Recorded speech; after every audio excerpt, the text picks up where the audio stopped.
É o nosso primeiro lançamento coletivo de livros com escritores renomados que fazem da sua escrita uma homenagem à vida e também à Goiânia, ao povo goiano.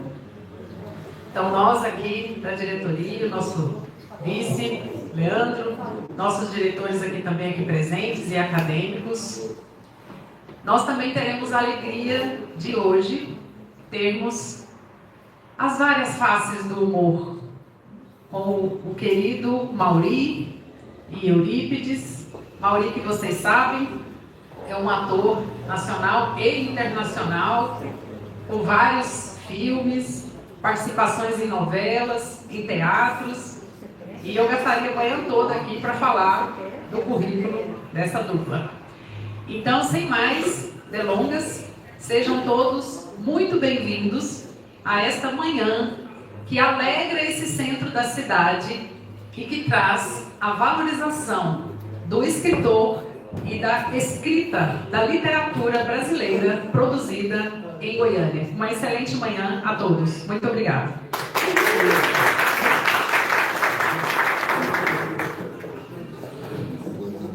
E dando continuidade, que eu falo, a esquina mais charmosa do centro de Goiânia, a Casa Altamira de Moura Pacheco, eu quero registrar a presença aqui nessa manhã de Jucimar Ribeiro, representando a Academia de Letras dos Militares, Geraldo Coelho Vaz,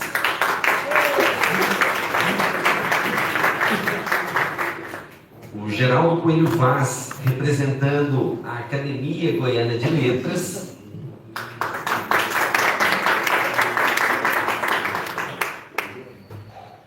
posso falar aqui também, né, o Osmar Pires, representando a egressos da UFG, que está transmitindo aqui essa solenidade. Nosso amigo Vilmar Rocha, também presente aqui. Obrigado pela presença. E todos os demais confreiros e confrades da Academia Goianiense de Letras, também sejam todos muito bem-vindos. E também Vinícius Brasileiro, que é CEO da empresa Forlex, uma startup goiana que está ganhando o mundo. E esse projeto, Trajetória, Voz e Memória, ele foi contemplado pelo edital de manutenção de espaços culturais da Política Nacional Aldir Blanc, com apoio da Secretaria de Estado da Cultura de Goiás e do Ministério da Cultura. E é mais do que um lançamento de livros, é um registro vivo de trajetórias que merecem ser lidas e lembradas. E agora, nesse momento dessa manhã, eu quero convidar os artistas, né? A arte se expressa em múltiplas formas, para darmos início à palestra show com Mauri de Castro e Eurípides de Oliveira, com o tema Várias Faces do Humor. Uma salva de palmas.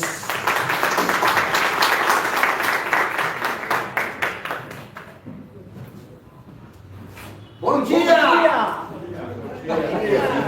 Muito obrigado a todas as consciências aqui presentes. Temos aqui um prazer ginecológico, lexotânico, bipolárico e ribotrílico.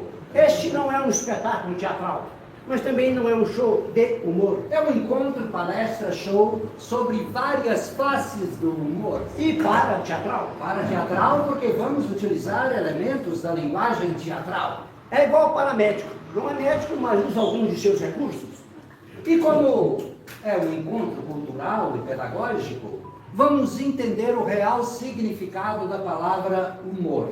Humor é uma palavra da medicina. Da medicina. De origem grega e significa líquido. Líquido no sentido de organismo mesmo. Alguém que tinha bons líquidos era uma pessoa saudável e bem-humorada. Uma das características do humor é que ele é cultural. Quando os portugueses chegaram aqui, eles riram de coisas que os nativos não entenderam nada. O americano ri de coisas que o brasileiro não acha a menor graça. Até dentro do país tem diferença. Goiano ri de uns trem que gaúcho não ri. Varia até de uma classe social para outra. O rico às vezes ri e o pobre fica por entender. Aliás, entre rico e pobre tudo é diferente, né? Rico viaja para fora do Brasil, Paris, Barcelona. O rico vai para Nova York. O pobre vai para Goiás Velho. O rico vai para Miami Beach. O pobre vai para Caldas Novas. Semana que vem. O rico faz caminhada no Central Park. O pobre faz caminhada no Areião, Vaca Brava, Zoológico, né? Em tudo, o rico e o pobre são diferentes. Rico pega o carro e sai. Pobre sai, o carro pega. Comida de rico é caviar, de pobre é o que vier. Rico levantando pneu é crossfit. Pobre levantando pneu é borracheiro. É como diz a canção, rico correndo é atleta. Pobre correndo é ladrão. Rico chorando é sensível. Pobre chorando é bundão. O rico come lagosta. Pobre come chuchu. O rico viaja para a Europa. Pobre para Porongatu. Bunda de rico tem anos. E bunda de pobre também.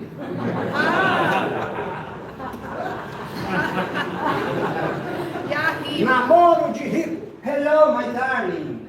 Tudo bem, querida? Tudo bem, querido. Olha, está inaugurando um novo restaurante francês na capital. Vamos ver qual é. Aí vamos sim. Eu passo aí às 9 Pode ser. Para ir buscar de quê? de Lamborghini. Uau. Namoro de pobre. E aí, criatura? Fala, miséria. Onde é que você tá, Inhaca? Tomando só na laje, desgreta. Vamos dar um rolê nas quebradas hoje? Meu nome é pronto. Para ir buscar de quê? De Uber, né? Não aprendi a voar. Tipos de humor.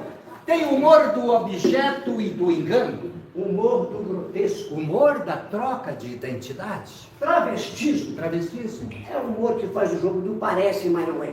E tem também humor de personagem. Carlitos, Maroc, Mr. Bean. Humor de situação. E para mais informações, é só matricular no nosso curso.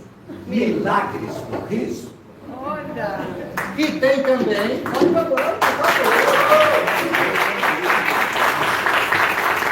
E tem também humor verbal que perpassa todos esses tipos de humor. Aliás, aproveitamos a oportunidade para homenagear a todos os humoristas brasileiros de todos os tempos que utilizaram a palavra para levar alegria a tanta gente. Chico Anísio, Zé Vasconcelos, Ronaldo Golias e tantos outros com quem eu tive o privilégio de trabalhar tanto na escolinha do professor Raimundo quanto na Praça Nossa com a dupla Vira e Mexe. E tem também o humor de trocadilho. Palavras de duplo sentido. Eurico, vamos listar aqui alguns trocadilhos, os mais conhecidos. Todo mundo deve conhecer, mas só para ilustrar. Bom, eu soube que o Mauri, de 4 em 4 meses, vai ao Vaticano fazer uma visita com o Papa. Pelo menos eu. Mauri, você ainda continua fazendo visita papal? Tô sabendo. Eurico, vamos passar 10 dias no litoral? Bora! Opa, vou passar litorando.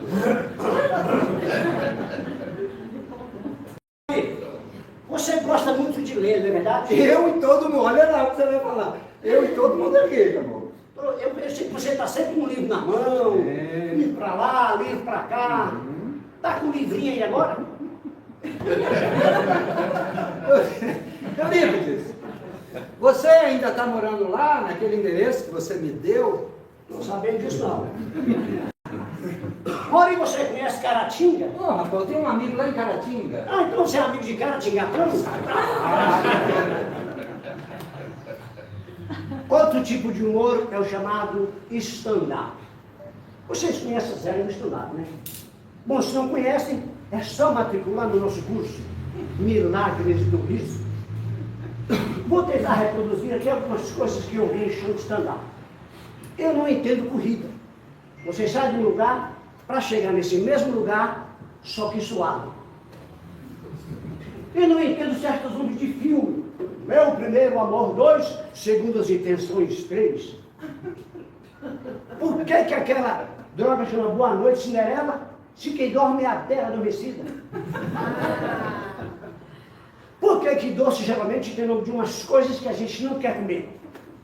Pé de moleque, mané pelado, baba de moça, olho de sogra. Acho que é para não dar um pedaço para ninguém, né? Aí vocês já notaram que muita coisa mudou de nome só para aumentar o preço? Por exemplo, kitnet agora é home service, padaria virou delicatesse, bolo de sorvete agora é petit gâteau. E tudo que é em francês é caro. Vejam só, bistrô, restaurante pequeno e caro. Souvenir, presente pequeno, inútil e caro. Couvert, pão com manteiga, caro. Menage à trois. Opa! Olha para onde essa conversa está andando. Não vai macular a pureza da nossa plateia. Por favor. Eu vou falar com vocês sobre trova. Trova também é um jeito de articular humor. A trova é a expressão artística da síntese. É a criação literária mais popular do mundo. Tanto é que o trovismo foi a primeira escola literária portuguesa do século XII ao século XIV. E eu, parnasiano que sou, vou declamar algumas trovinhas singelas e puras para vocês. A vida está tão difícil, a grana tão escassa, que o vizinho faz churrasco e eu passo pão na fumaça. Diz que Portugal é burro, mas Portugal descobriu o Brasil. Então mais burra é a Argentina, que estava do lado e nem viu. Papai, sabe a professora? Tem muito decote agora, pois hoje ela se abaixou e um pulmão saltou para fora. No motel, o marido diz: já estive aqui uma vez. E a mulher pensa feliz: só uma, já tive 3. Amar é maravilhoso, mas amar sem ser amado é como se limpar sem ter sujado.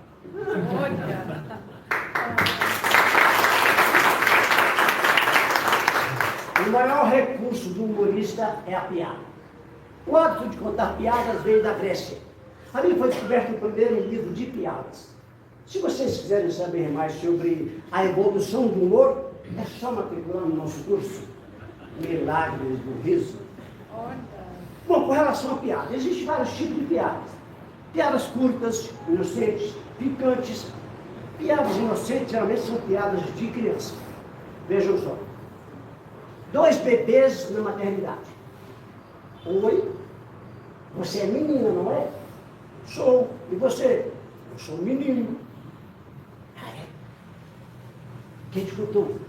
Deixa aí, aí que eu te mostro. Ei, ela já saiu, me mostra. O menino levantou o lençol e disse: viu só? Seu sapatinho é azul.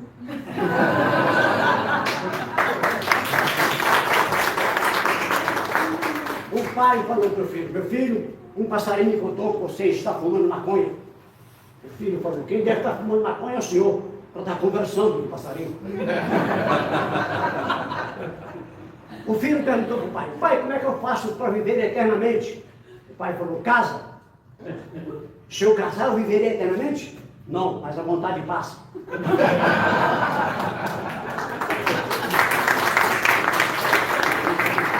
O cara comprou um papagaio, uma semana depois foi devolver. Vim devolver o papagaio. Mas por quê? É fêmea. E como é que o senhor sabe que é fêmea? Porque em vez de repetir o que eu falo, está discutindo comigo. O cara sonhava todas as noites com as formigas jogando futebol. Uma competição acirrada, eliminação, mata-mata. Ele não estava aguentando mais, procurou um psiquiatra. Doutor, não estou aguentando, estou sonhando com as formigas jogando futebol. O doutor falou assim: toma esse remedinho e essa noite você não vai sonhar. Não, doutor, essa noite não, essa noite é a final. A solteirona colocou um anúncio no jornal: procura um homem rico, herói e viril. No dia bem cedo, tocou a campainha, ela foi ver um senhor sem os 2 braços. O senhor É rico? Sou. O senhor é herói? Ergueu os dois braços na guerra? O senhor é vil? Ou o senhor acha que eu toquei a campainha?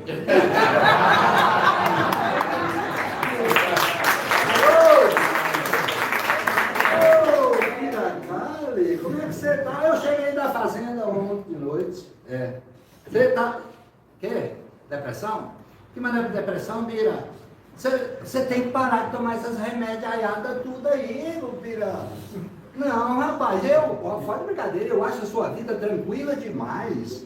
Você não tem uma dívida, você não tem uma mancha na pele, você não tem uma cicatriz, Bira. Não, rapaz, você vai andar de skate, fazer rapel, quebrar alguma coisa. Não, mas Deus não colocou a gente na terra para ser feliz nesse tanto, não.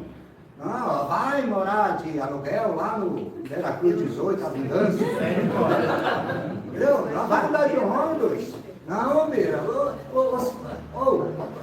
Tem que acontecer coisa ruim com a gente. Vai passar as férias lá em Arizona.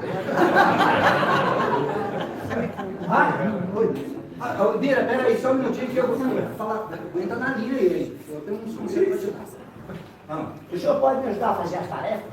Tarefa de quê? De português, ciência, geografia, história. É muito, claro, filho. Eu posso não ter cultura escolarística, mas eu sei muita coisa. Ah, é? Então vamos lá. Pai, quem foi ela? Justamente. Justamente o quê? Quem foi era, quem é, quem será. Mas aqui está falando que Hera foi uma deusa. Que deusa era Hera? Sim, uma deusa que não é mais, filho. O que mais? Pai, como é que se faz leite bom? Primeiro você congela o leite, depois rala. Congela e rala. Qual é a principal causa do divórcio? O casamento. O casamento. O que nunca se come no café da manhã? O almoço e a janta. O almoço e a janta. Onde foi assinado o Tratado de Tordesilhas? No final da folha. No final da folha. Quem matou o presidente dos Estados Unidos, John Kennedy? Em quê? Quem matou o presidente dos Estados Unidos, John Kennedy? O assassino. Em qual guerra Napoleão morreu? A última que ele participou. Na última? Depois da última ele não participou mais. Pai, fala aí uma passagem da Bíblia. Passagem da Bíblia? Tá escrito isso aí? Aqui, ó. Citar uma passagem da Bíblia. É mais fácil um camelo passar no buraco do rico do que um pobre entrar com uma agulha no reino do céu. Buraco do rico. O que é futuro do pretérito? O que é pretérito? O professor falou que é uma coisa que já passou. O que é futuro do pretérito? Pretérito. É uma coisa que ia acontecer se o que aconteceu não tivesse acontecido. Podia acontecer. Quem descobriu Goiás? Mato Grosso. Mato Grosso queria fugir para Minas e descobriu que Goiás estava no meio. Em que estado corre o rio Araguaia? Uai, filho, é o nosso rio. O Araguaia é nosso rio. Que estado que corre? Estado líquido. E por que Caldas Novas tem tanto rio de água quente? Porque foi construído em riba do inferno. Pai, onde fica a região da Caatinga? Até onde eu sei, fica no subaco e na bunda. Subaco na bunda. Pai, vamos brincar de papapá. Papapá? Onde é que você vive isso? É a coisa que eu mais escuto. Toda história que alguém vai contar, sempre entra o papapá. O senhor mesmo anteontem falou que não sei o quê, conversa vai, conversa vem, papapá, papapá. Isso aí é os 3 pontinhos. 3 pontinhos. As pessoas inteligentes chamamos isso de reticência. Mas por que pá? E não pó, pi, pu ou etc? Olha, E por que tem que ser 3 vezes? olha, certo é porque só pá não dá, né? É uma palavra utilitária, ela substitui várias palavras com apenas 3. Mas não é palavra, é só barulho. Pá, pá, pá. Não, muda a tarefa aí, filho. Pai, se o senhor fosse presidente do Brasil, Eu? É. Presidente do Brasil? como é que o senhor ia resolver os problemas? Resolver? Resolvendo. Como é que o senhor ia, sobre a fome, o senhor ia fazer o quê? Aumentar a produção de alimento ou dobrar a distribuição de cesta básica? Distribuir moderador de apetite. E a questão do desemprego? Contratando mais patrão. A saúde pública? Criando a Secretaria da Doença. Uai, se não tem educação, cria a Secretaria da Educação. O povo está doente. Tá certo. E moradia? Revezamento. Sabe? Quem trabalha de dia mora na casa de quem trabalha de noite e vice-versa. E é só pra casa, viu? Tá certo. Pai, o senhor sabe qual é a diferença dos goianos dos outros brasileiros? É demais da conta. Ah, é? Então me responde. O cearense levanta, O goiano sunga. o catarinense encosta, O goiano trisca. o paranaense pensa, O goiano matuta. o gaúcho adapta, O goiano acostuma. o carioca imita, O goiano remeda. o brasileiro desfaz o negócio, O goiano descoisa o trem. o alagoano atrapalha, O goiano estrova.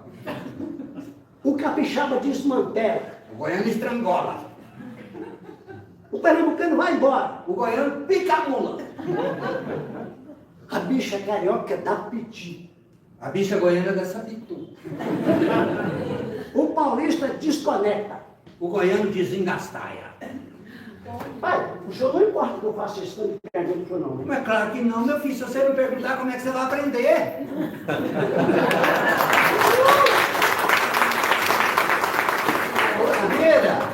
Ô, Bira, pois é, eu tava falando pra você. Você tem que agitar a sua vida, Bira. Sua vida é calma demais. Faz assim, ó. Você veste a camisa do Goiás e vai pro estádio e senta no meio da torcida do Entendeu? Ah, depressão. Vai, joga a pedra no rodão.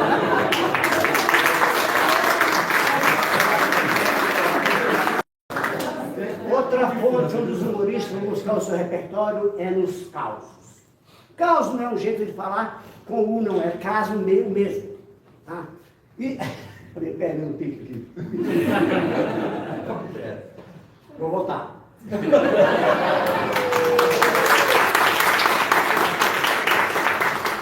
Outra fonte onde os humoristas brasileiros vão buscar o seu repertório é nos causos. Caos não é um jeito de falar com U, não é com caso, não é com U mesmo. O Brasil foi apiocado de contador de causos. Segundo o historiador Cordélio Pires, na primeira metade do século XX, um dos primeiros artistas a fascinar o Brasil com seus tipos do caipira. Esse quadro é uma homenagem a Geraldinho e Rolando Boldrin.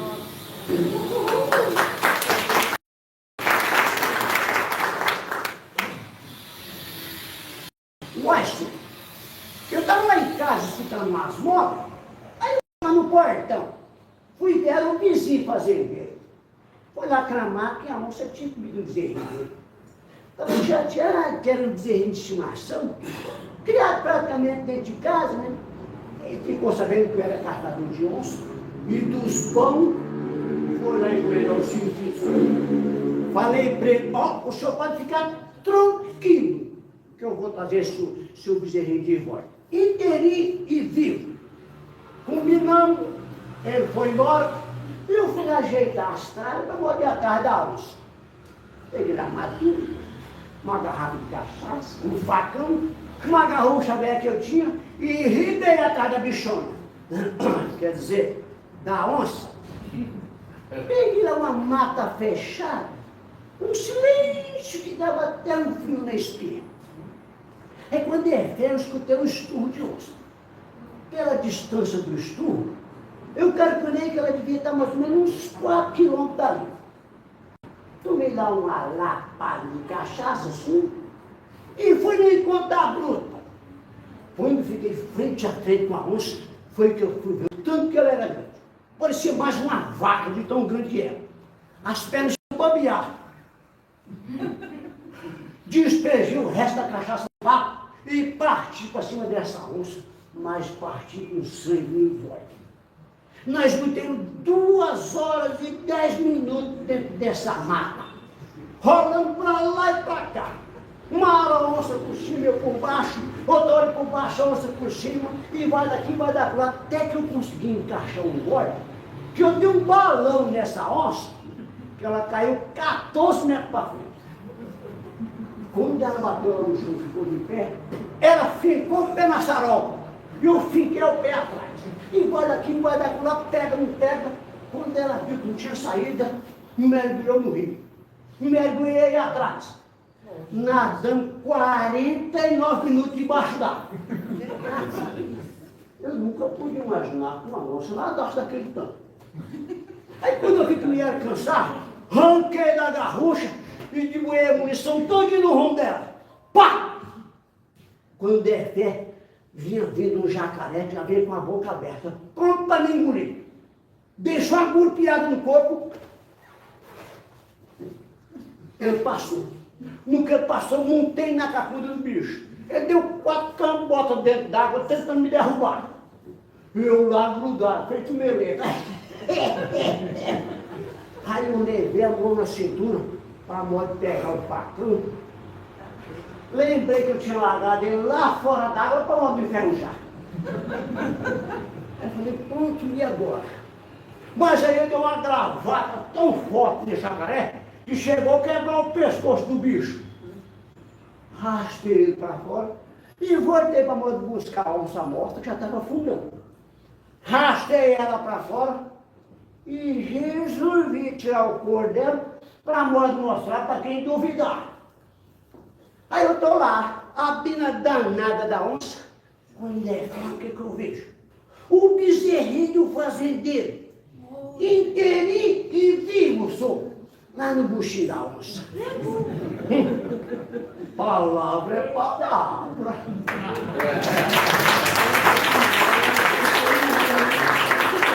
Esse foi um caos em prosa, mas existe também o caos em verso. Pompílio Diniz nos brinda um caos do papagaio. Eu tenho na minha casa um papagaio falador. Bichinho de pena e asa não pode ter mais valor. Conversa com os animais e aí depois vem me contar tudo que os bichos falou. Meu papagaio esturdia, voando, veio me contar o que um macaco dizia para todos os animais, que em defesa do seu nome, eles iam mover contra os homens uma ação judicial. Meu papagaio disse, enfim, que esse macaco feroz falava para os bichos assim, toda altura de voz. Para vergonha dos macacos, disse um sujeito veiaco que os homens nasceu de nós.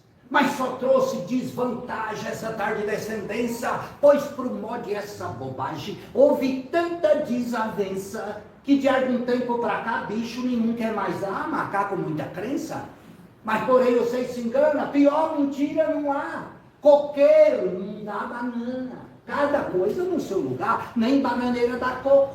Nós os macacos tampouco, vai outro bicho gerar. E nenhum de nós aceita na família essa braiada. Nossas macacas é direita, muito honesta e a respeitada. E é por isso que eu duvido que os homens tenham nascido no meio da macacada. Se os homens tivessem, enfim, a descendência de macaco, não havia gente ruim nem sujeito velhaco. Vivia sem ter trabalho, dormindo no mesmo gaio e comendo no mesmo caco. Repare se algum macaco bebe cachaça pro vício. Se fuma, cheira tabaco, ou desejando o sumiço, ele mesmo se matasse. Mas o homem, quando nasce, já tem tendência para isso. Repare se algum de nós, somente por ambição, guardando rancor, mata seu próprio irmão. Que ele seja forte ou fraco, macaco contra macaco nunca fez revolução. animal nenhum da terra tem esse instinto do homem de viver fazendo guerra, matando os outros de fome. Entre nós a união sem haver exploração. Quando um come, os outros comem. Porém, nada disso importa, e para falar francamente, nós, enfim, só não suporta. É a mentira dessa gente, que para manchar nosso nome, quer por força que esses homens sejam os nossos descendentes.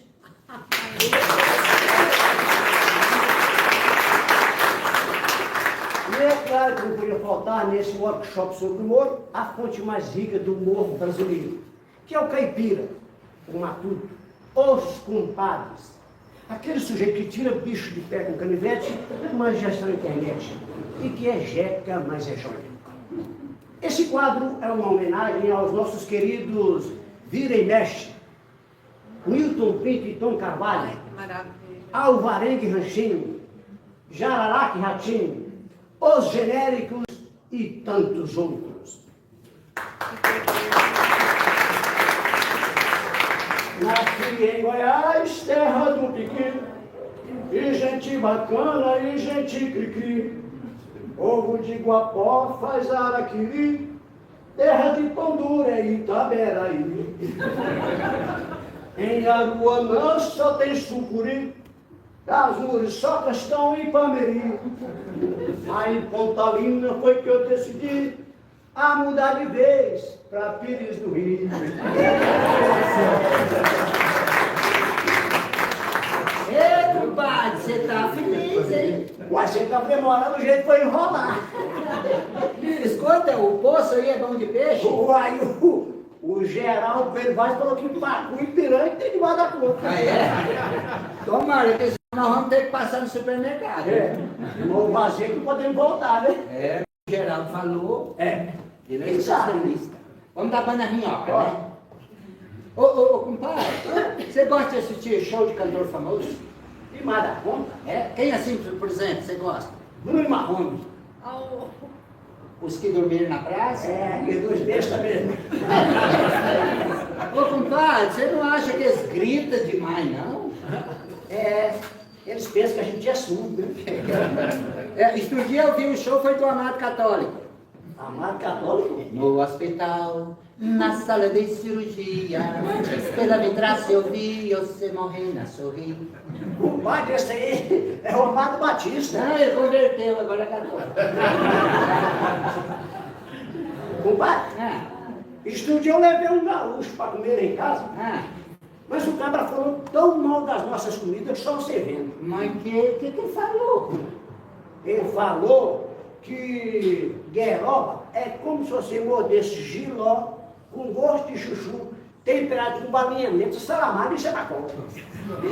Mas que caboclo mais preconceituento e discriminatório, compadre. Você aguentou calado? Foi aí que eu apresentei o piqui pra ele. Eu não conhecia Piqui, não? Não conhecia nada. Aí eu falei que tinha que dar uma mordida bem forte.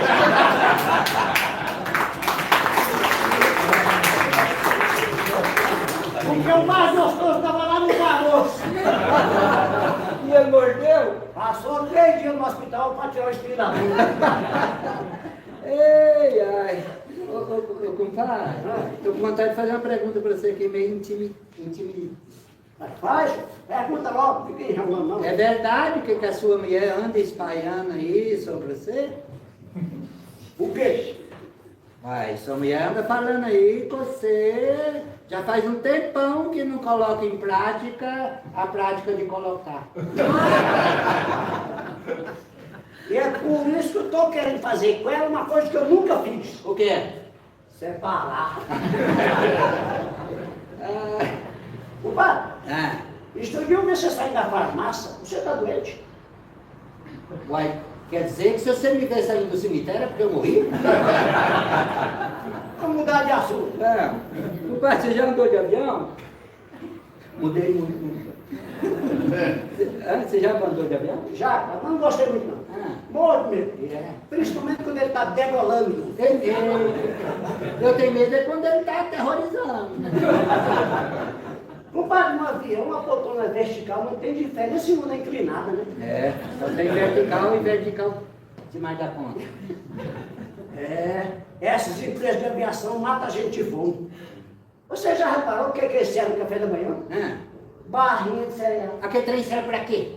Aquilo é a mesma coisa que você está comendo uma caixa de sapato. É, como diz o Geraldo Coelho, vai daquela merda até o peito é fraco. Por falar em peito, você já ligou para sua mulher? Vai, compadre, não entendi a conexão dos assuntos, não. Mas já, todo dia eu falo com ela, de manhã, de tarde, de noite. Você já ligou para a sua? Depois que ela andou espalhando, desde que nós chegamos aqui, nunca mais liguei para ela. Não faz isso, compadre. Com mulher não se brinca, liga para ela aí agora. Depois de 15 dias, o que eu vou falar para ela? Mas, sei lá, inventa uma história, você não é pescador, não. Fala para ela que, sei lá, você estava tirando uma fotografia do peixe, o celular caiu dentro d'água, o peixe engoliu o celular, hoje você fisgou o peixe e tirou o celular dentro da parede.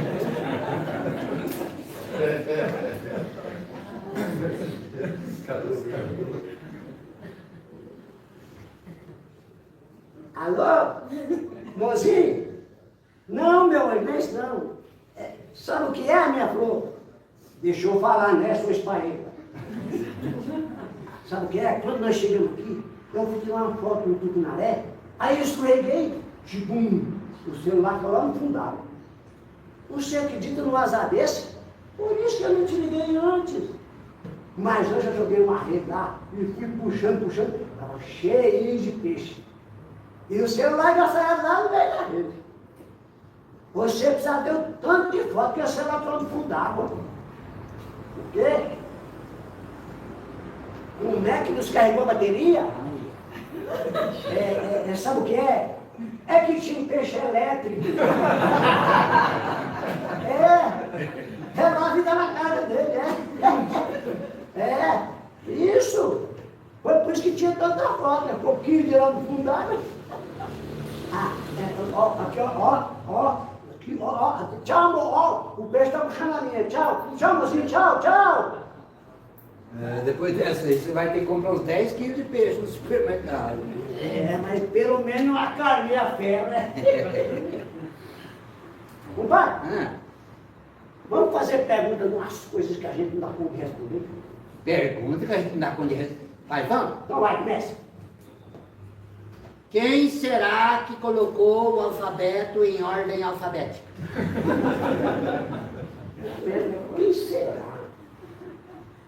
Compadre, por que a palavra 6 tem 4 letras e a palavra 4 tem 6 letras? Mas inverteu. Ô, compadre, por que o dia começa meia-noite se é dia? Ué, é mesmo, né, senhor? Compadre, por que a palavra pequeno é maior que a palavra grande? Ô, compadre, por que o quê? Que já é que precisa do U e do E para ser que? Compadre, por que precisa de 10 professores para explicar 10 matérias? Eles querem que um aluno só aprenda tudo. Compadre, como diz o Geraldo Coelho Vaz, essa foi de pegar na farofa. E eu tô vendo aqui que os peixes arrabiaram. Eu acho que o Geraldo já pegou as piranhas daqui tudo. Eu acho que ele já levou até os pacotes. Vamos terminar, né?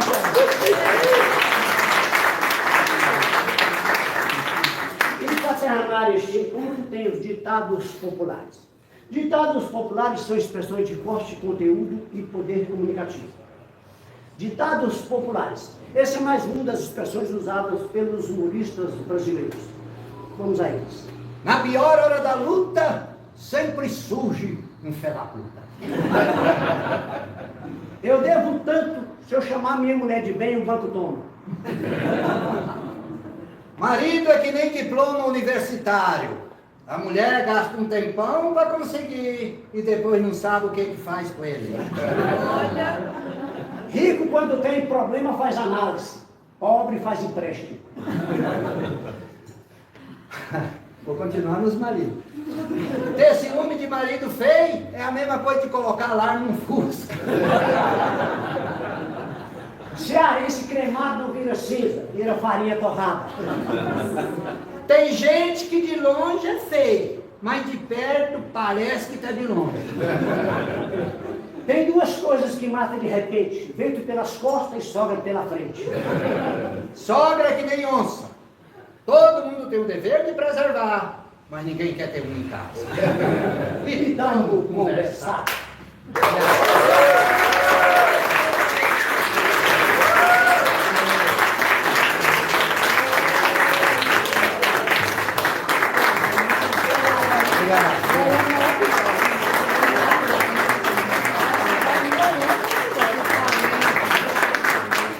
Aqui a gente não apresentou o humor musical para não alongar muito. Seria mais nessa parte do humor musical. Para a gente fechar aí as faces do humor. Tá? Obrigado.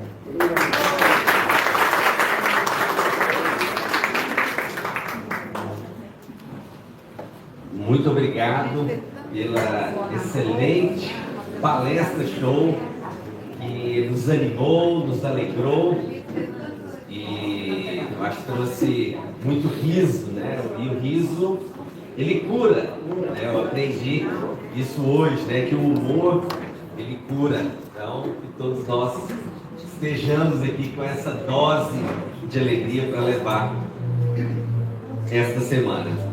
E dando continuidade a esta manhã, eu quero convidar agora aos autores que estão aqui, né, com os livros apresentados aqui nessa mesa. Deixa eu só pegar aqui. Lançando o livro aqui hoje, e eu vou convidar cada um deles para poder dar uma palavrinha rápida falando sobre a sua obra, o seu livro, sobre sua trajetória, né? Trazer uma mensagem aqui. E para iniciar, eu quero convidar ela, que é autora, palestrante, doutora em Ciências da Saúde e presidente dessa casa, Marisley Brasileiro, que está lançando o livro O Poder da Memória.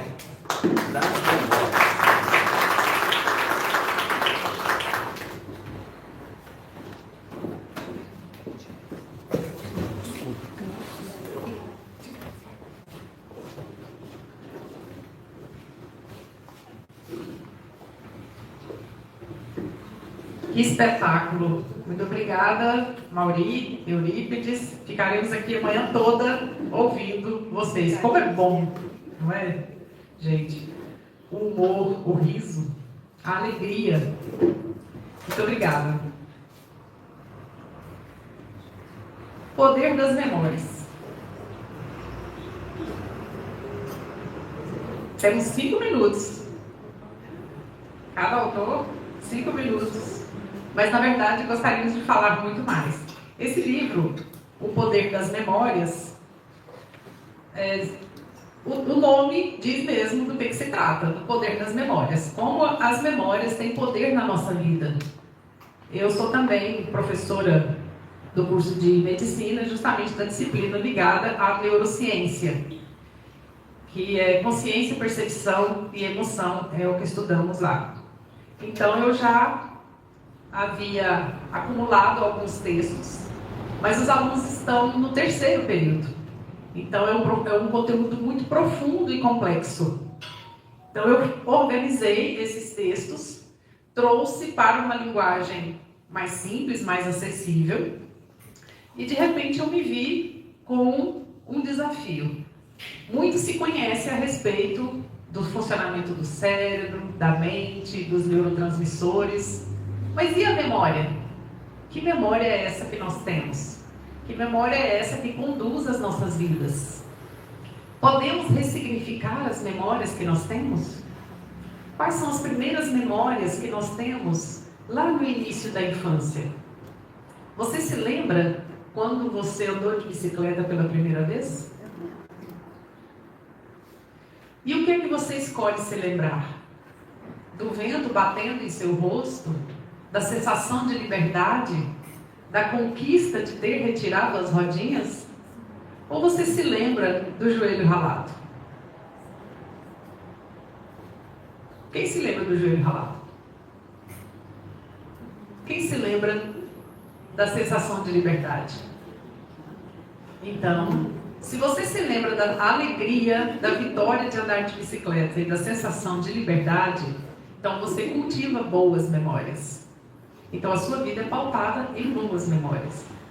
E mesmo que você tenha ralado o joelho, você pode ressignificar essa memória e entendê-la como um processo de aprendizado. Então, neste livro, eu trago como suas lembranças escondem o segredo para transformar o seu futuro. Porque suas memórias estão aí no seu passado, mas quando você as ressignifica, você pode mudar o seu futuro. É um livro que estou participando de uma turnê de vários lançamentos, e hoje é um dia muito especial, porque ele está aqui para compartilhar com vocês as minhas memórias e, com base na neurociência, como você pode usar suas memórias a seu favor e fazer do seu presente e do seu futuro um lugar mais confortável e mais feliz. Muito obrigada.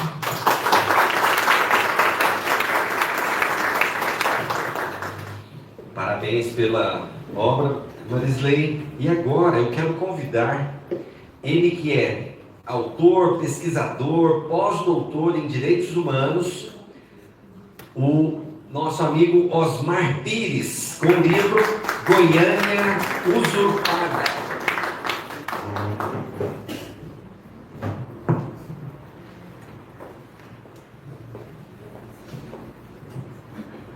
Bom dia a todos. Bom dia. É um prazer compartilhar com vocês e os novos colegas autores aqui esse momento tão importante que eu enalteço aqui a atividade e a gestão maravilhosa que a professora doutora Marisley Brasileiro realiza. Parabéns, professora Marisley. Esse livro, Goiânia Usurpada, ele procura estabelecer uma relação entre meio ambiente, literatura e urbanismo, a partir de uma tentativa de consolidação da origem e da identidade goiana e goianiense. E essa identidade pode ser buscada nos autores do plano original da cidade. O arquiteto urbanista Atílio Correia Lima e o engenheiro urbanista Armando Augusto de Godoy. Mas tudo isso se deve ao médico Pedro Ludovico Teixeira. Se há uma autoridade representativa desse esforço, é Pedro Ludovico Teixeira.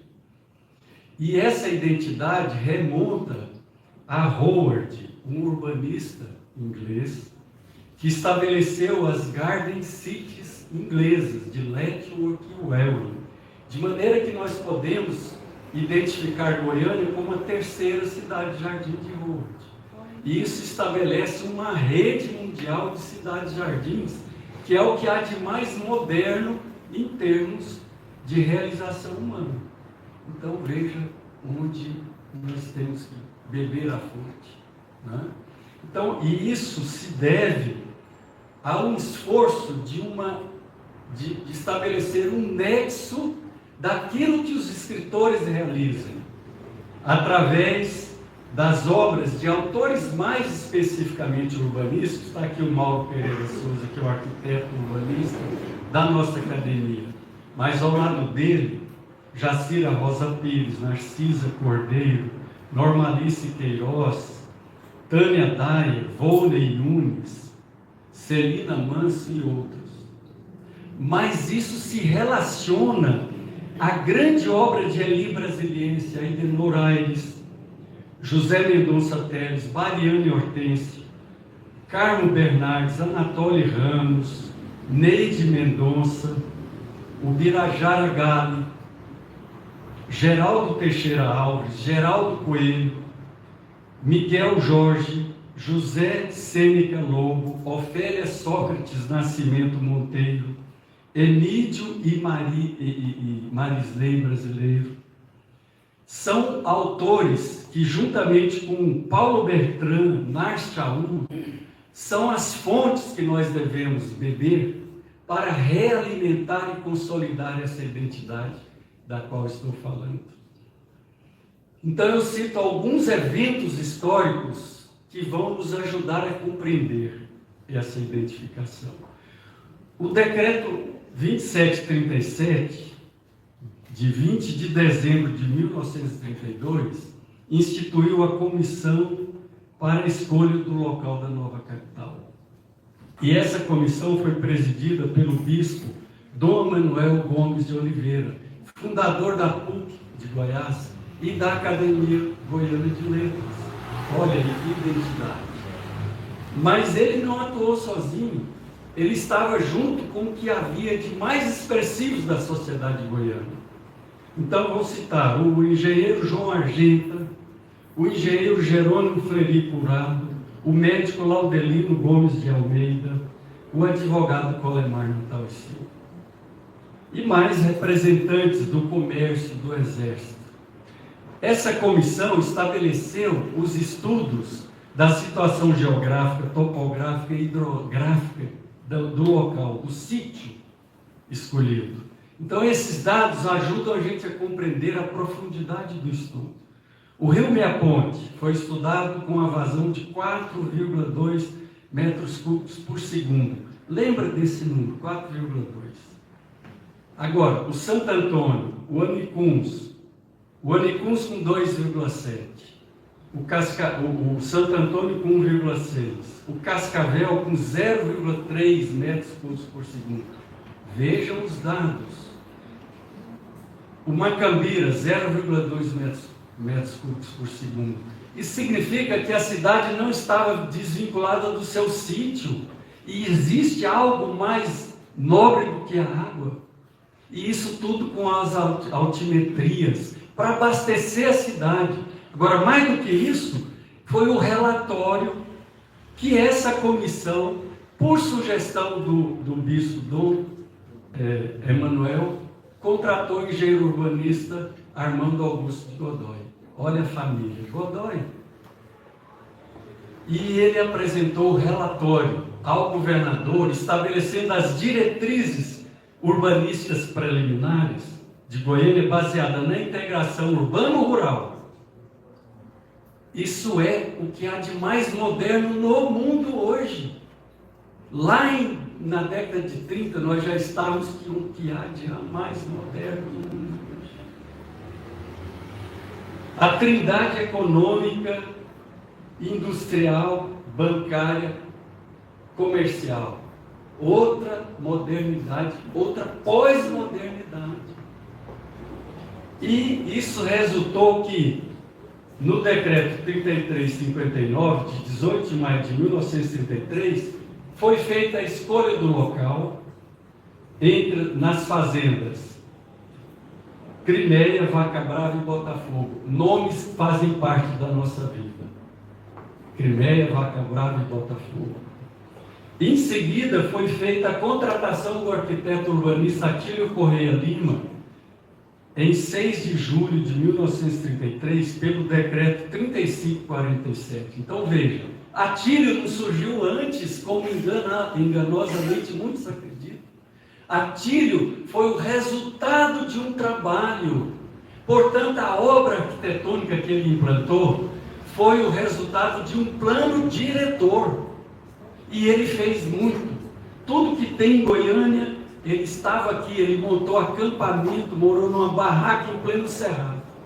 E a neta dele está viva, com todo o acervo lá no Rio de Janeiro. E nós, goianos, o que fazemos? Desprezamos. Isso pode continuar? Por que Raquel Correia Lima não faz parte da nossa vida? Se ela é uma museóloga da Universidade Federal do Rio de Janeiro.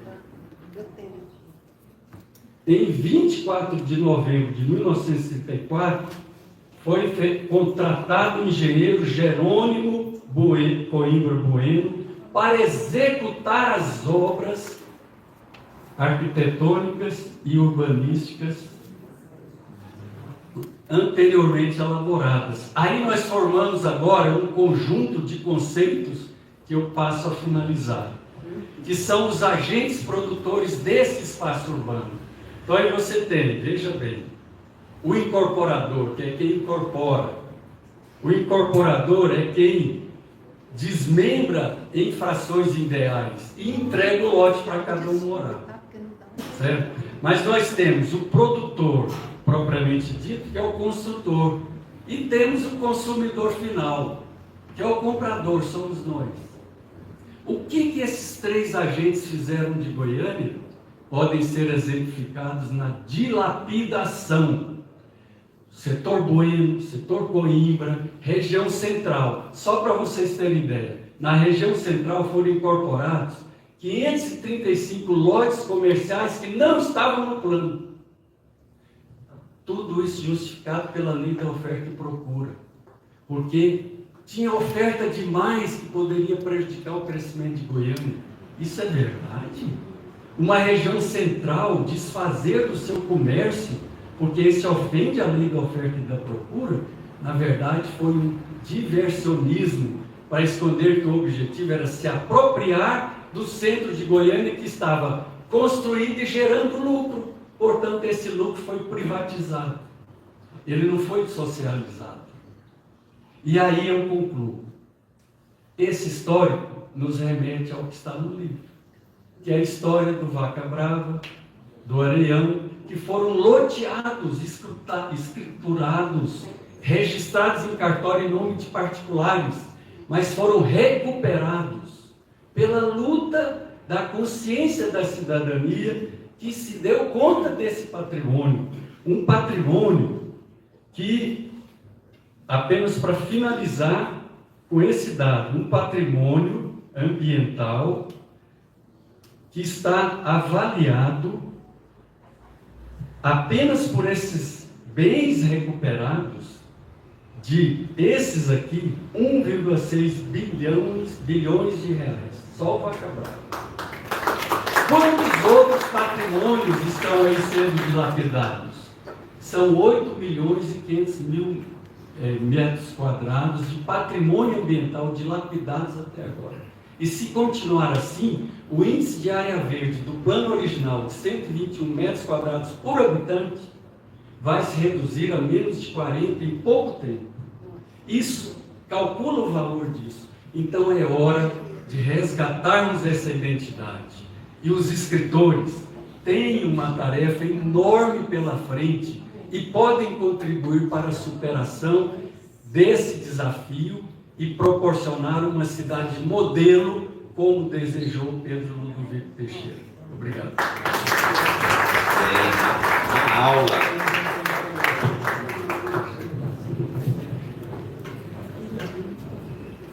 Obrigado, Osmar. Tanto conhecimento, né? E agora eu quero convidar ela que é mestre em literatura, que está lançando hoje o seu livro As Duas Arcas, Jô Sampaio.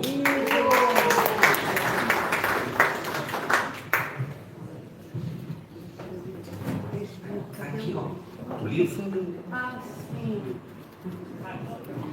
Bom dia a todos. Temos muito a agradecer aos artistas que aqui estiveram e que nos proporcionaram aquele show. Tem muita gente aqui com força para encaminhar para um programa diário na Globo, não é, gente? Vamos agradecer também à presidente Marisley por nos proporcionar esse momento. E a todos que aqui se encontram.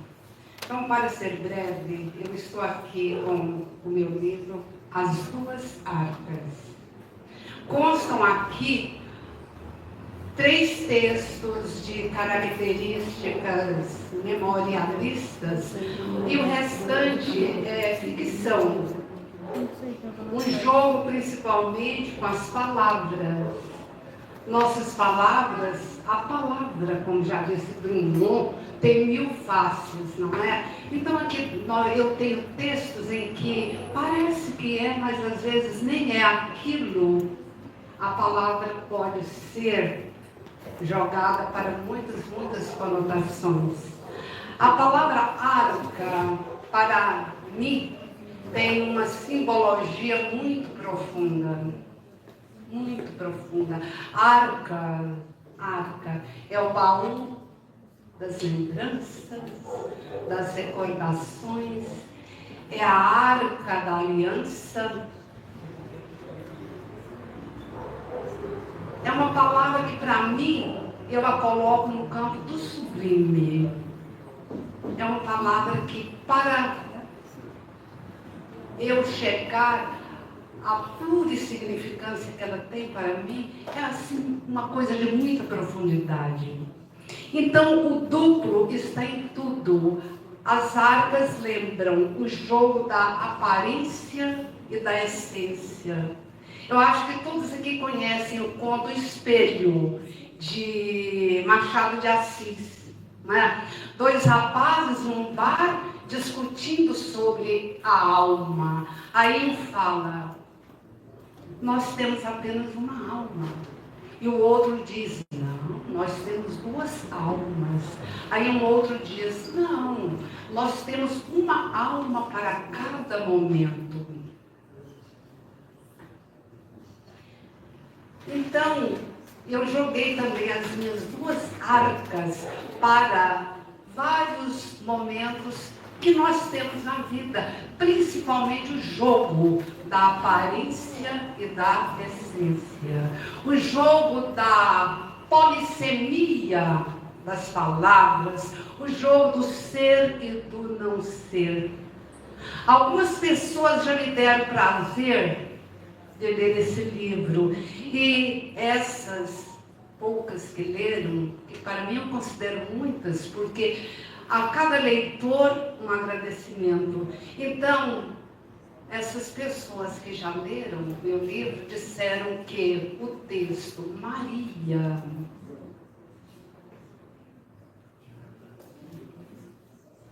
inspirado em minha mãe, e o texto As Pamonhas transmitiram uma carga maior de conotação. Eu, pessoalmente, jamais saberia dizer o que é melhor para mim, o que não é melhor. Então, para encerrar, eu digo que agradeço muito a todos que já leram e agradeço muito também àqueles que ainda vão ler. E voltando à palavra arca, eu terminei de escrever um artigo sobre o livro Poesia Reunida, de Edivaldo Lourenço, cujo primeiro texto do livro é Pela Alvorada dos Nirvanas. Então, Pela Alvorada dos Nirvanas é um longo poema narrativo de cunho autobiográfico, e o Edivaldo Lourenço repete muito a palavra arcas, arca da memória, arca da memória. Então, mais uma vez, eu fico pensando na grande profundidade da palavra arca. Então, essa palavra arca, para mim, gente, ela tem um valor tão grande. Lá em casa nós tínhamos 2 arcas. Em uma, meu pai colocava retratos de pessoas que ele tirava e depois eram recusados. Então, eu cresci olhando para aqueles retratos de desconhecidos. E eu passei a me perguntar: o que é para mim essa arca de Pandora? Essa arca da vida, se não ficar parada, olhando para o desconhecido, para pessoas cuja essência a gente nunca atinge, às vezes por indiferença, porque não nos interessa nos preocuparmos com o outro, não é? Então, as 2 arcas, as 2 almas, as múltiplas almas, as múltiplas faces da palavra, e eu e você, duas águas, duas almas, eu que escrevi e o leitor que lê. Muito obrigada, de coração.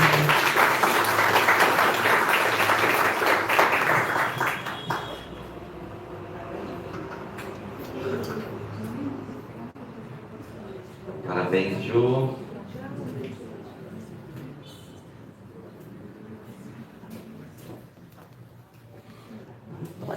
E agora, para darmos continuidade a essa manhã, quero convidar ele que é autor, professor e advogado, Nelson Figueiredo, que está lançando o seu livro Andança Poética. Uma salva de palmas.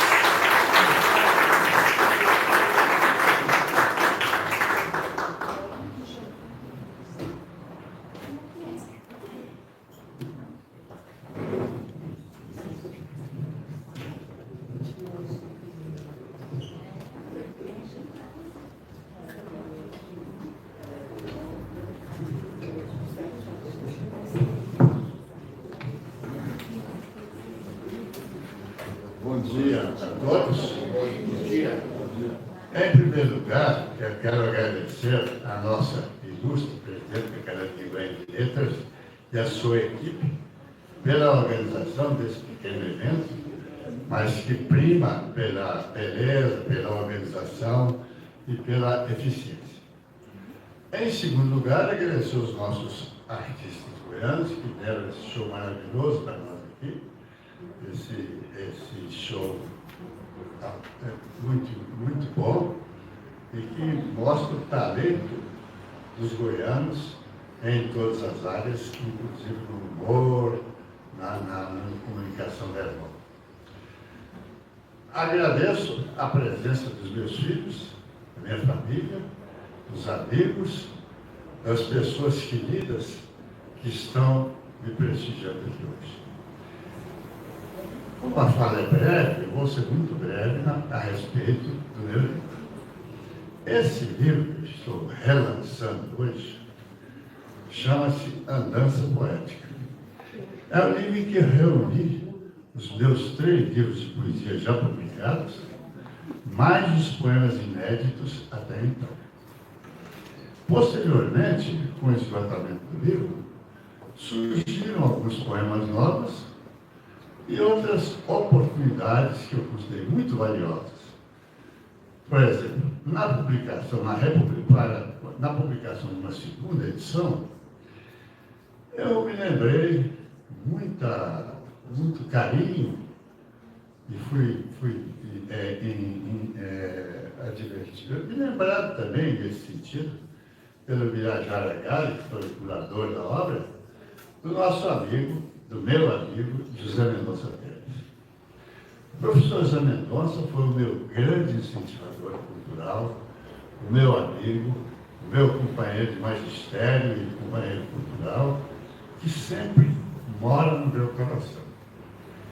E ele, José Mendonça, há alguns anos atrás, alguns anos perdidos aí nas dobras do tempo, no meu aniversário, ele chegou lá com um pequeno poema para mim.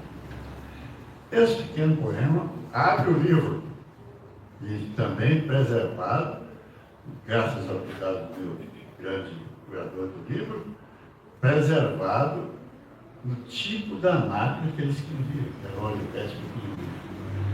Então, essa lembrança e essa oportunidade de inserir o poema do professor Mendonça Pérez no meu livrinho justificou, é uma dos motivos que justificou para mim a publicação dessa segunda edição.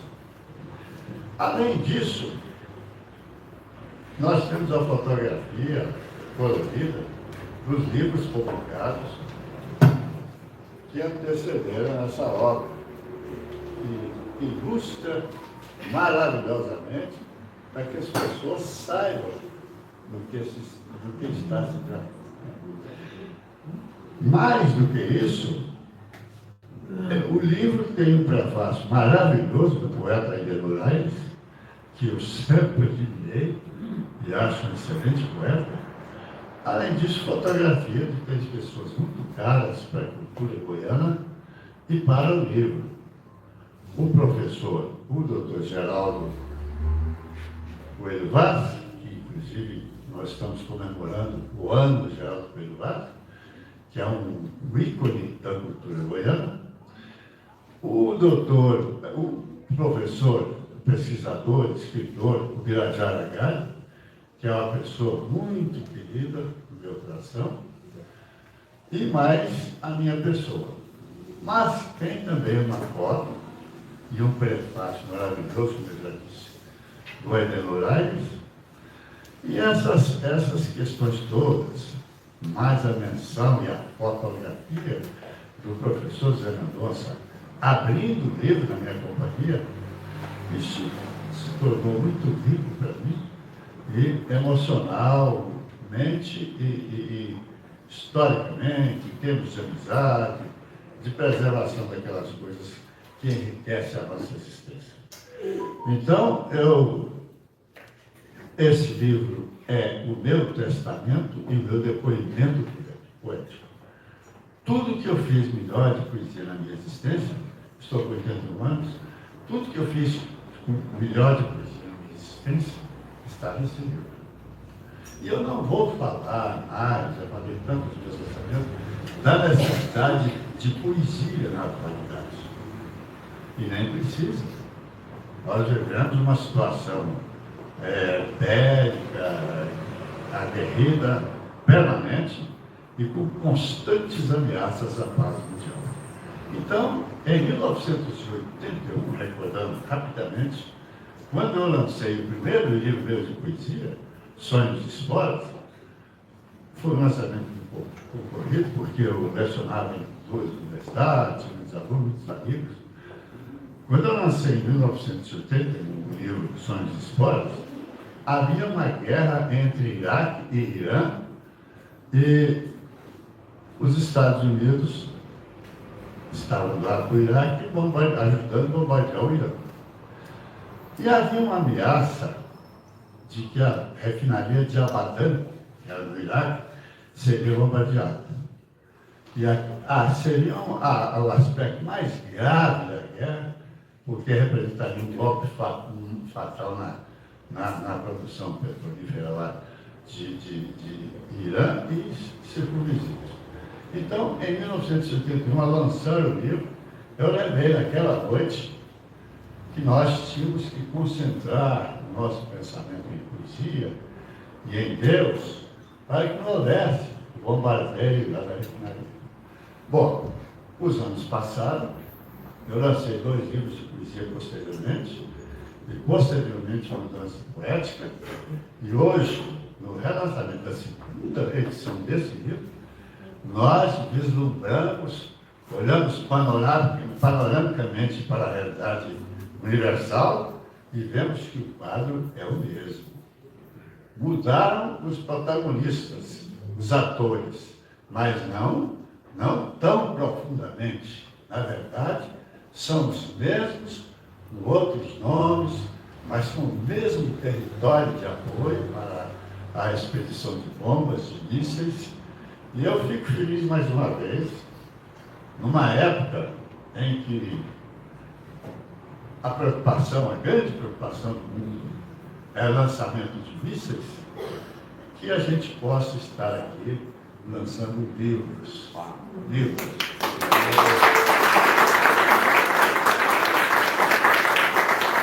Convivendo pessoalmente, emocionalmente, fraternalmente e pensando nas carências, nas demandas do ser humano.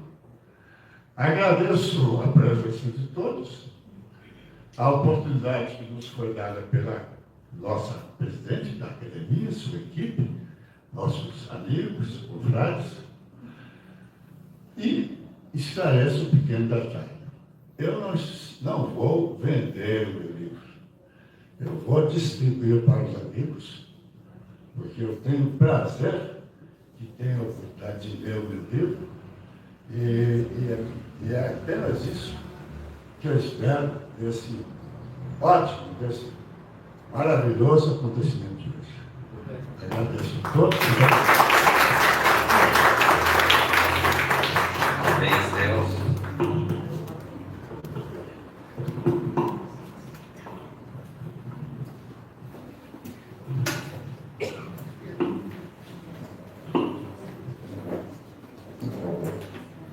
E continuamos lançando livros por aqui. E agora eu quero convidar mais uma escritora que lança não somente um livro, mas que lançam 3 livros aqui nessa manhã. Um bombardeio de livros da nossa. Os livros são Cruz Credo, um livro infantil, A Rua Casa, Casa Rua, uma reedição recente, e o livro Sonho Interrompido. Então eu quero chamar aqui a nossa amiga Maria Avelina, uma salva de palmas.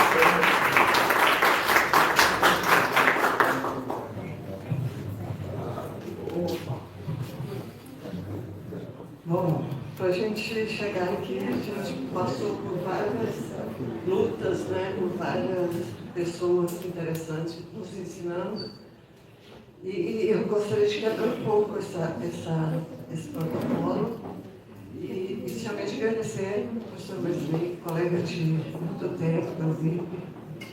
E eu vou falar rapidamente sobre cada um dos livros. Eu quero agradecer aqui ex-alunos do 6º ano, 7º ano, que isso justifica a nossa trajetória. E este livro aqui, viu, Leandro? Não é infantil. Esse primeiro livro, se bem que o Renato, né, me fez a ilustração, eu, como sócio-linguista, eu faço histórias da sala de aula, onde os meninos falam cruz, talva, tava, que é a importância, a principal teoria da avaliação linguística. E eu quero aqui chamar à frente minha ex-aluninha do 6º ano, lá no Teneu do Bosco, professora porque ela também falava, mas pode, professora? Eu falava, pode sim. Obrigada, Angélica. Tá? E esse livro foi prefaciado também por uma nossa professora, por uma colega muito querida, que é a professora Teuda de Abreu. Obrigada por existir na minha vida, me ensinar tudo.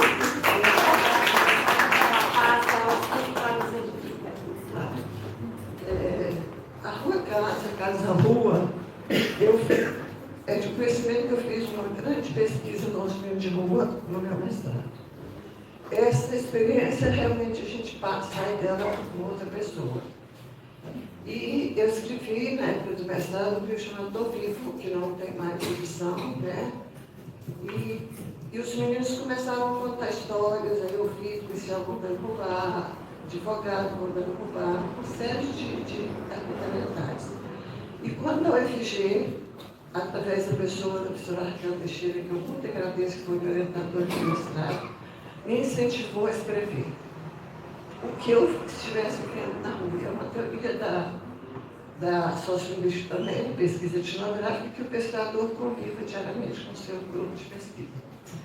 E tem histórias do lançamento que o FG foi fazer, que os meninos falaram, não, tia, isso não pode escrever, é caguete. E eu fui tirando tudo, porque eles não me permitiam escrever por medo, eu não tinha direito de expor mais ainda nas ruas, porque eu tinha para onde ir, eles não, né? E aí eu estou tentando pegar algumas historiazinhas meio ruins e tentando transformar em literatura, embora a minha formação seja linguística, eu fico até constrangida de falar que estou fazendo literatura. Então eu conto aqui histórias de um casal de adolescente.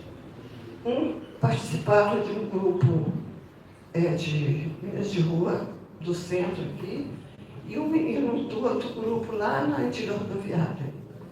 E eles começaram, os grupos se odiavam, eles começaram a namorar. E depois que eles moraram, os grupos se uniram. Os grupos se uniram e eu falo que a Rua Casa, né? A Casa Rua é a deles e a minha casa. Bom, e eu quero aqui agradecer também ao meu marido, Jarez, que quer nos gatos pela paciência. E, enfim, gente, a todos, mas eu não sei muito falar, não sei mais escrever, tá? Junto com, voltando ao Cruz Credo, que eu chamava a Sra. Graça, minha colega de linguística, de Unip, que é mestre, doutora também em linguística, e depois eu passo o livro para você. Bom, esses dois primeiros foram orçamentos, que foi feito pelo Sr. Antônio, né, que eu tenho grande carinho, que ele sugeriu o formato, as cores e tal. Eu tenho uma homenagem. Bom, e agora a novidade é o Sonho Interrompido. Eu fico me perguntando, quem de nós que nunca teve um sonho interrompido? Né? Sonho de estudar, sonho de comer um doce, sonho de ser feliz.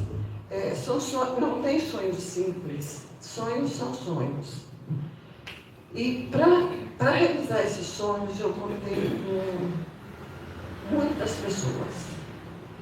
Eu contei, primeiramente, com a professora Raquel Teixeira, que me fez, eu obrigou a escrever, porque eu estava com um trauma enorme, como resultado da ditadura militar. E eu quero agradecer aqui a Sra. Estela, que foi meu orientador no doutorado, que também me fez escrever sobre os capítulos de papel, e chamar aqui à frente uma pessoa que me tirou do silêncio, da invisibilidade, minha madrinha e minha mãe, a Sra. Lodéia.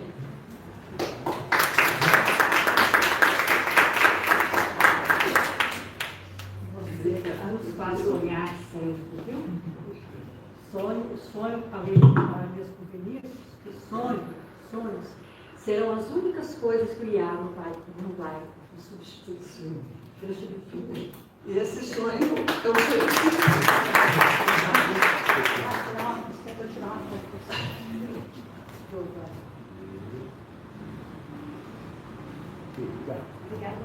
Então, gente, eu acho que é isso. Mas para terminar.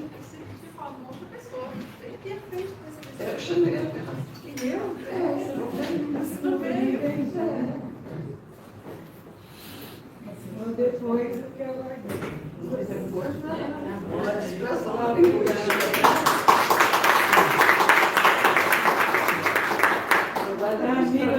trabalhamos juntos pelos 40 anos nas escolas lá no fim do mundo, né? Foi, mestrado juntas, né? Também. Agora, para terminar, eu quero, de novo, homenagear a Dona Lodéia. E, na pessoa dela, eu quero fazer uma homenagem à minha mãe, tá? Eu tenho vergonha de ler isso aqui, eu não sei se são poesias ou é um texto escrito em forma de verso. Eu fui alfabetizada pelo meu pai, que tinha até o quarto ano primário na época, e até hoje eu grito assim, Raícia, chuchu é com X e com CH, né? Raícia, deu um doutorado, sim, eu não sei se vem de X e CH, meu pai não sabia ensinar essa diferença para criança. Então, professora, sinta-se todas as mulheres aqui, homenagem a sua escrevi para minha mãe o seguinte. Um pouco Maria.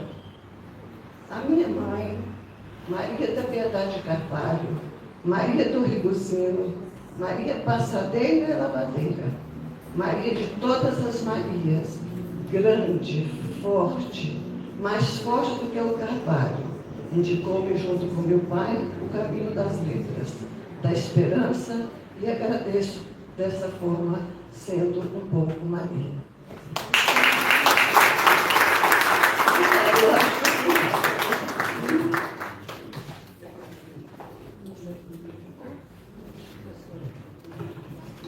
Parabéns, Avelina. Obrigado pelas obras, pelo livro. E agora eu quero convidar ele que já esteve aqui ocupando, né? O palco trouxe boas doses aí de humor. Ele que é ator, escritor, humorista, músico, participou de várias longas metragens, novelas globais e muito mais. O autor Mauri de Castro, que lança o livro Balada para Embalar Agonias. Obrigado. Esse livro tem duas peças curtas. A primeira chama-se Sinfonia do Caos. Eu estava numa estrada quando vi um andarilho, já seus 40, 50 anos, com um saco às costas. Parei para dar carona, né? E coincidiu de eu parar debaixo de uma árvore e ofereci carona. Ele falou, por quê? Eu falei, não, te levo até a próxima cidade. Quem falou que eu vou até a próxima cidade? E aquilo começou a me desconcertar. E eu falei, tá, mas você não quer? Ele falou, e se eu quiser ficar debaixo dessa árvore 3 dias? E se eu quiser entrar no meio do mato e caminhar, fazer uma picada aqui? Ele falou, por que você está querendo atrapalhar a minha liberdade? Eu fiquei sem chão. Eu falei, nossa, me perdoa. Eu entrei no carro e fui embora.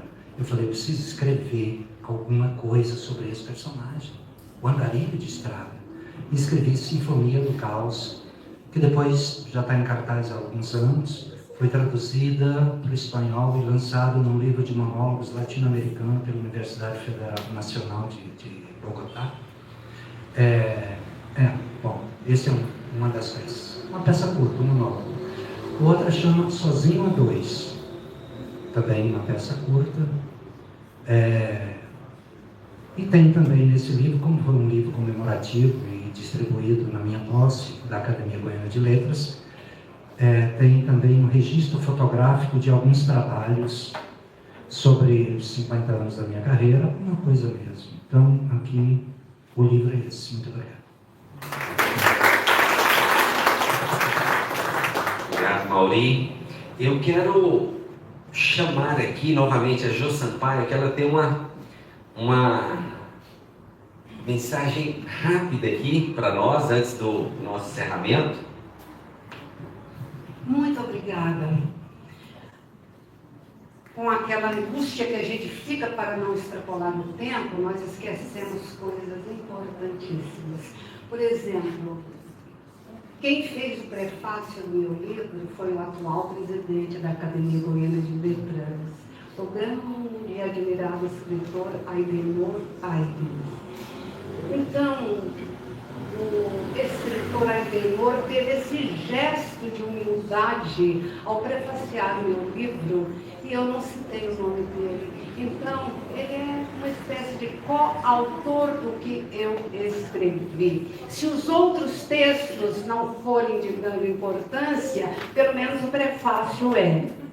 Então, os meus agradecimentos, o meu contentamento, a minha admiração pela humildade do atual presidente da Academia Goiana de Letras, que sempre está aqui e hoje não está, pelo prefácio ao meu livro. Obrigada, Aidenor.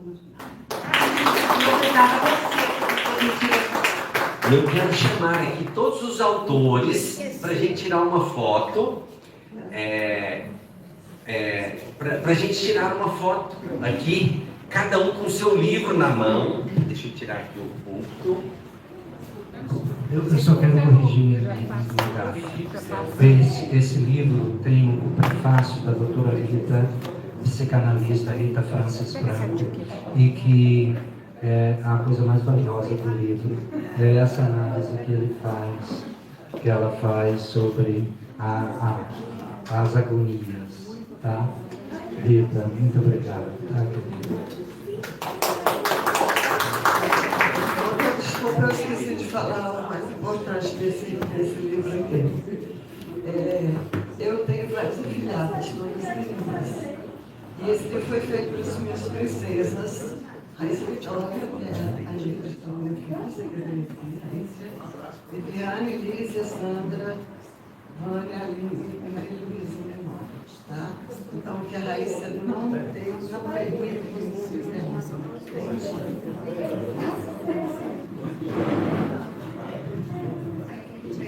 também não posso deixar de dizer que a parte mais importante deste livro é o prefácio feito pelo fundador da Academia Goianiense de Letras, Emílio Brasileiro, que está quietinho ali no fundo.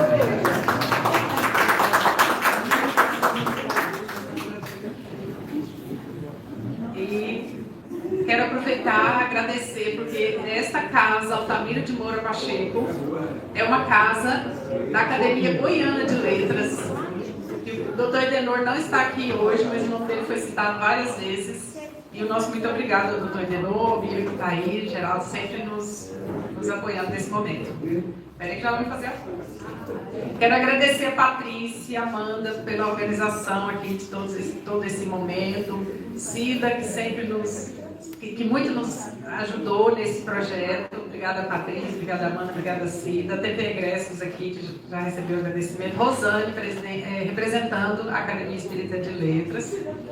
Aos candidatos a membros correspondentes que estão aqui hoje, por favor, se coloquem de pé. Eu sei que eles frequentam, né? Olha só. Eles frequentam, eles estão sempre aqui participando. E para quem não sabe, né, para ser membro da Academia Goianiense de Letras, essa é uma das formas. Vai frequentando, vai escrevendo, vai namorando, vai verando. Só fala seu nome.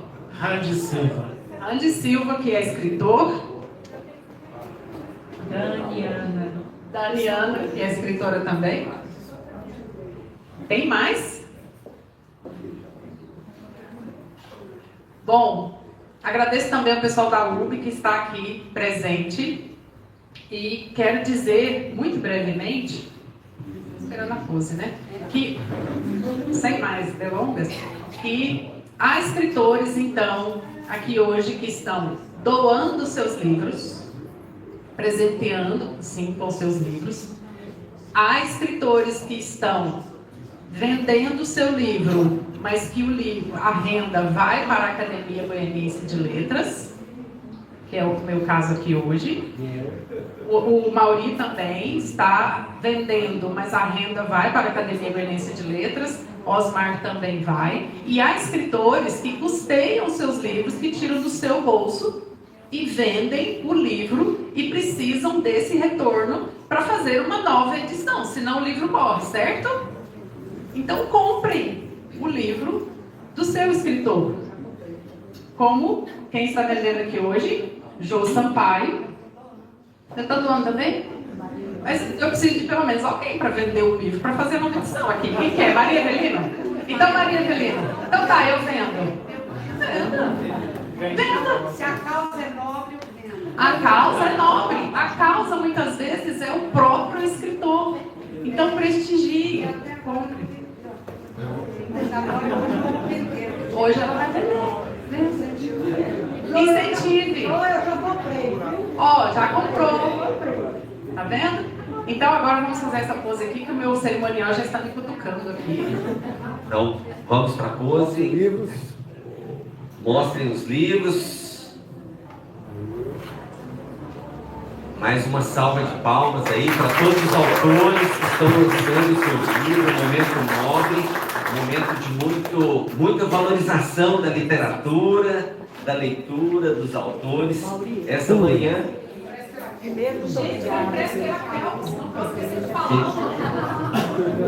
Aqui hoje, né, 90% dos livros foram feitos pela Kelps.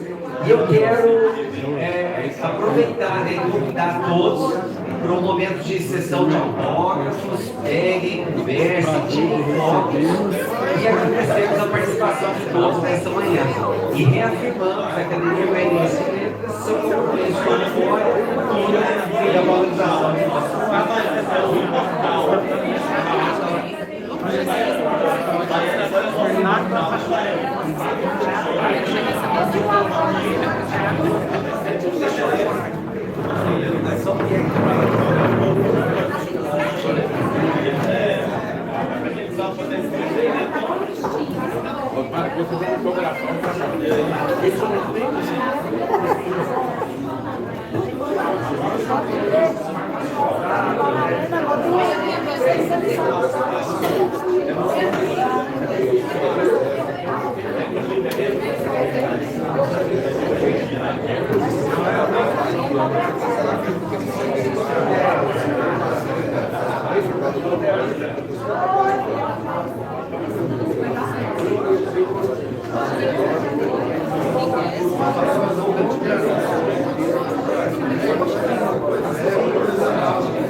Parabéns também pelo resultado.